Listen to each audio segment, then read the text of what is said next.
Welcome back to Africa 54. I'm Vincent McCory in Washington. Now, 5 years after Ethiopia began construction of the Renaissance Dam on the River Nile, downstream neighbors, Egypt and Sudan, worry about impact on the river's water levels and potential harm to agriculture and industry.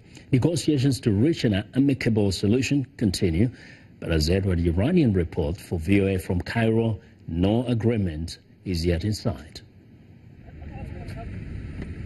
Egypt was called the gift of the Nile by the ancient Greek historian Herodotus.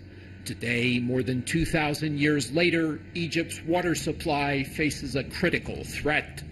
Ethiopia began building a dam in 2013 on one branch of the Nile. As it nears completion, Egypt fears the dam could reduce its share of Nile River water given to it under a 1929 international accord.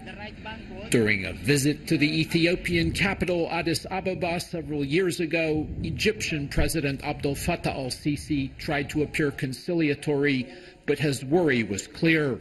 You will develop and grow with the dam. But beware that in Egypt, the people live only on the water that comes from this river. Water experts say this concern is well placed.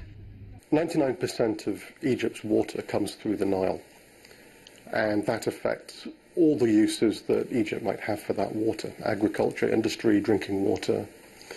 So therefore, Egypt is very concerned about anything that might change the amount of water that comes down the Nile or the timing of the releases of that water. No one is quite sure how much the new dam will affect Egypt's agriculture or life in general. But the normal flow of the Nile was already altered by Egypt's own Aswan High Dam, completed in 1971 with the help of the former Soviet Union. Some warn water quality could deteriorate as levels of agricultural and industrial pollutants in a parched river increase. If the amount of water flowing into Egypt from the Nile reduces, then the ability of the river to flush these pollutants into the sea is reduced. Talks to reach an agreement continue. Egyptian Foreign Minister Sameh Shoukry met with Ethiopian and Sudanese officials at an African Union summit in Addis Ababa in January. Journalist Hisham Qasim says that the main conflict hinges over whether Ethiopia will fill the reservoir behind the dam over a 12-year period or over 3, which would restrict Egypt's water usage in the meantime. If no deal is reached over there, it could be catastrophic, because it could mean that a lot of the existing agricultural land in Egypt will be cut off, no water. The drought will have a serious impact on it. War was threatened at one time by former President Hosni Mubarak, who warned he would destroy any dam Ethiopia built on the Nile. But Hisham Qasim says that is not a good option. If there's a diplomatic failure and Egypt resorts to military force, it's going to be first the biggest diplomatic failure in the history of Egypt, and it's going to affect Egypt's ability to acquire arms. In the meantime, President Sisi insists that there is no crisis and diplomats continue to talk. Edward Uranian for VOA News, Cairo.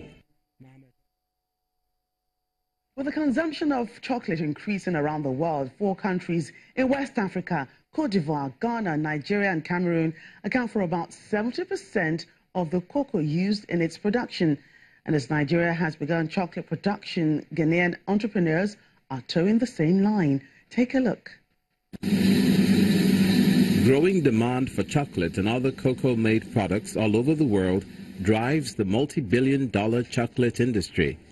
It also provides opportunities for companies and entrepreneurs like Akua Donkor, a trained chocolatier in Ghana who is carving a niche for herself, making chocolate from organically, locally sourced cocoa. We don't have enough machinery to start processing chocolate from the cocoa beans, so we buy already grinded cocoa beans, which is called cocoa mass, from another company in Tema. So when we come here, we process it, and then we make chocolate bars and filled chocolates. When I talk about filled chocolates, they are the tiny ones that has sometimes caramel, peanuts, cornflakes in them. So we make both the bars and the filled chocolates. Akua believes Ghana should add more value to its cocoa and in turn reap more benefits by encouraging indigenous companies to go into cocoa processing instead of exporting the crop. The entrepreneur says her products provide a healthy alternative to chocolates that contain artificial additives and preservatives.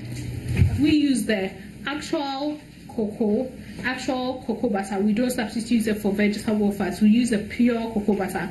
So you get a creamy chocolate, which is also healthy because we are using the natural things or the actual cocoa products and not substitutes. The company, which started in 2013, enjoys patronage from a variety of customers, selling about 300 kilograms of chocolates every month. The chocolate pieces sell for between $1 to $3 each. I, as a customer, eat as well, but then do it for all my clients.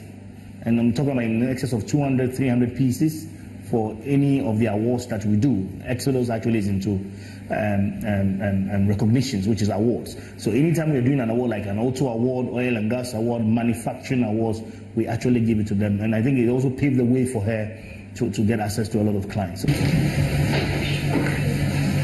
It's smooth, very creamy. It tastes sweet and it tastes natural. What started small with an initial capital of $1,000 is beginning to gain traction, especially on social media, online shops, and selected stores. Akua plans to promote chocolate made at home in markets dominated by foreign brands and eventually expand her business to reach other African countries. It's time for a short break. As we do go, I will remind you to visit our website, channelstv.com, for news and other programming around the clock. You can also find us on youtube.com/channelsweb. Still to come, in the Democratic Republic of Congo, Lusenda refugee camp brings girls closer to their dreams. That story in a moment.